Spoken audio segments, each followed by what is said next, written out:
nothing to be laughed at in anybody's stretch of the imagination. And you've got patients who have been arrested.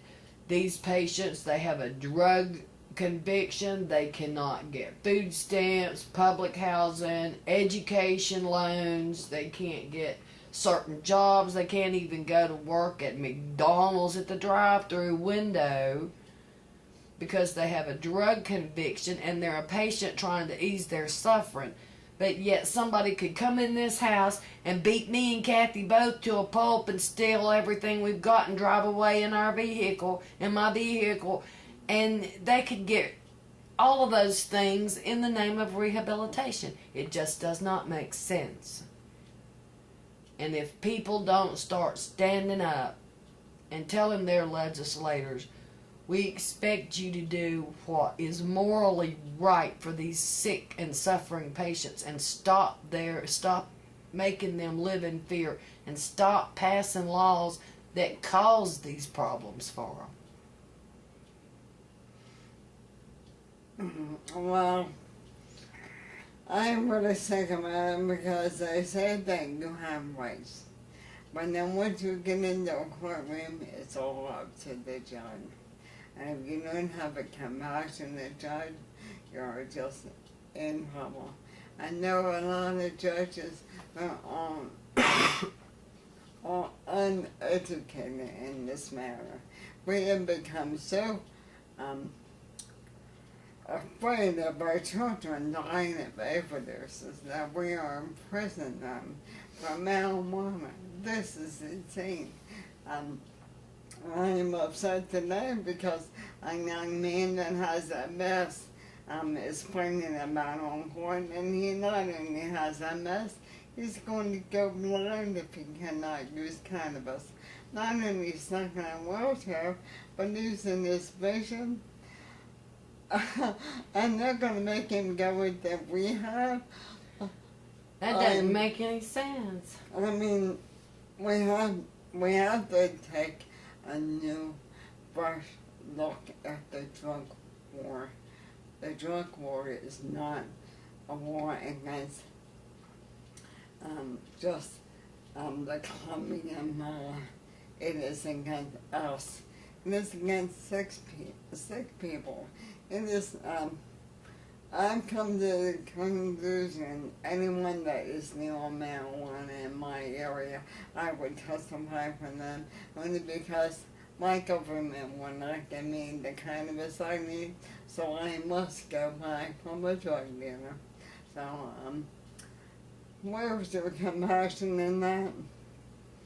Yeah, now, I just want to know, of the legislators, why would you pass a law that would force this woman in a wheelchair, who can't even raise her hands over her head, to go to the streets to look for her medicine, when all you have to do is allow it to be rescheduled? That does not make any sense. And I'm going to tell you something. Shame on every single one of you. I hope you have bad dreams. Every one of you. I don't see how you sleep at night for what you put these sick people through and the fear they have to live in every day of their lives. If you was in a wheelchair like Cathy, would you want to have to live in fear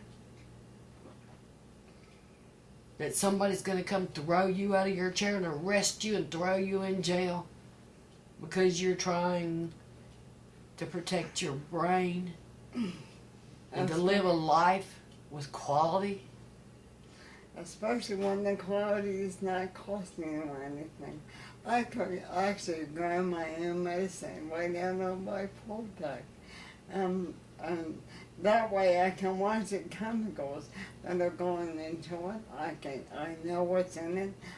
I try very hard not to buy cannabis on the street, only because people are shipping in horse carts, and then the horses urinate all over it.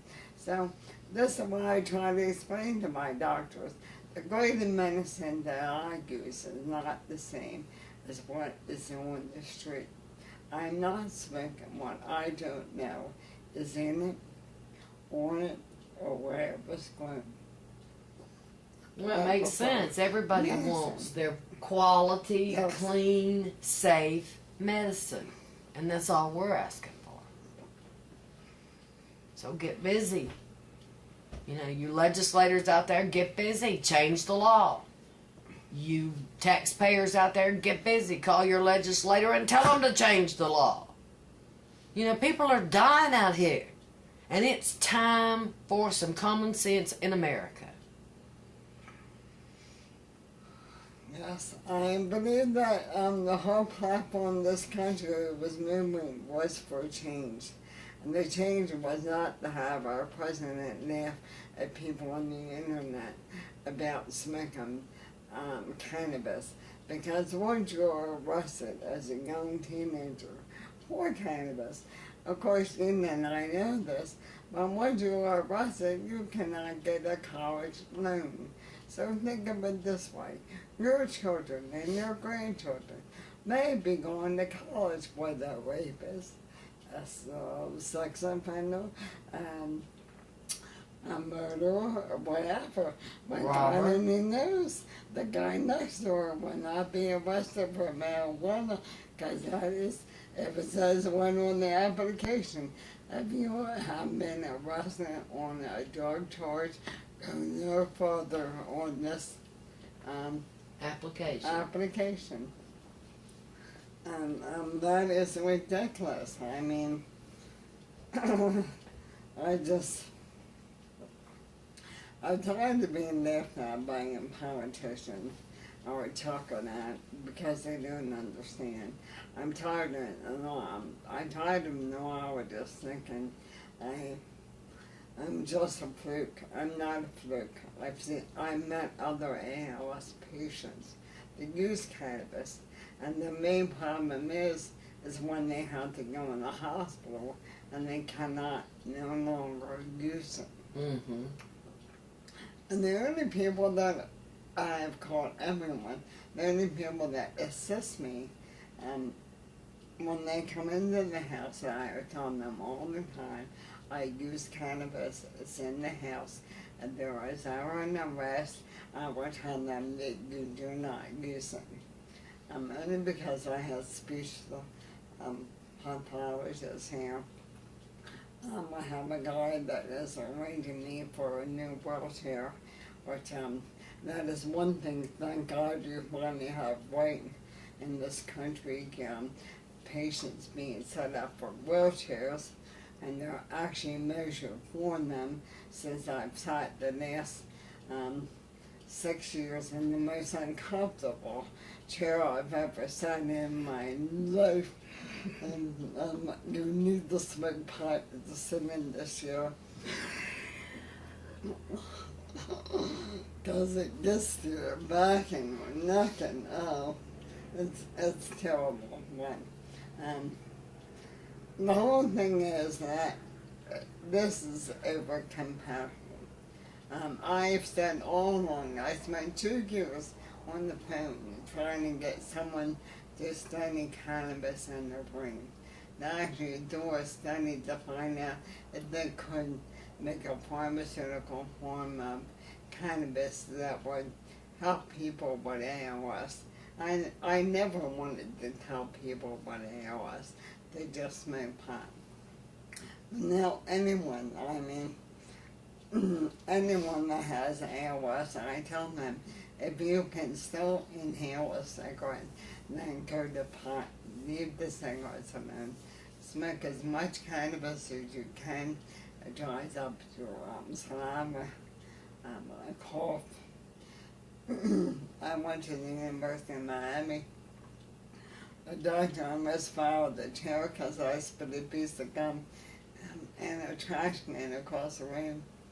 He thought I was there to talk about the end of my life, my demise. That was 10 years ago. I'm still here, Doc. You was there to talk to him about living. Yes, I know him, and I'm here to talk about living.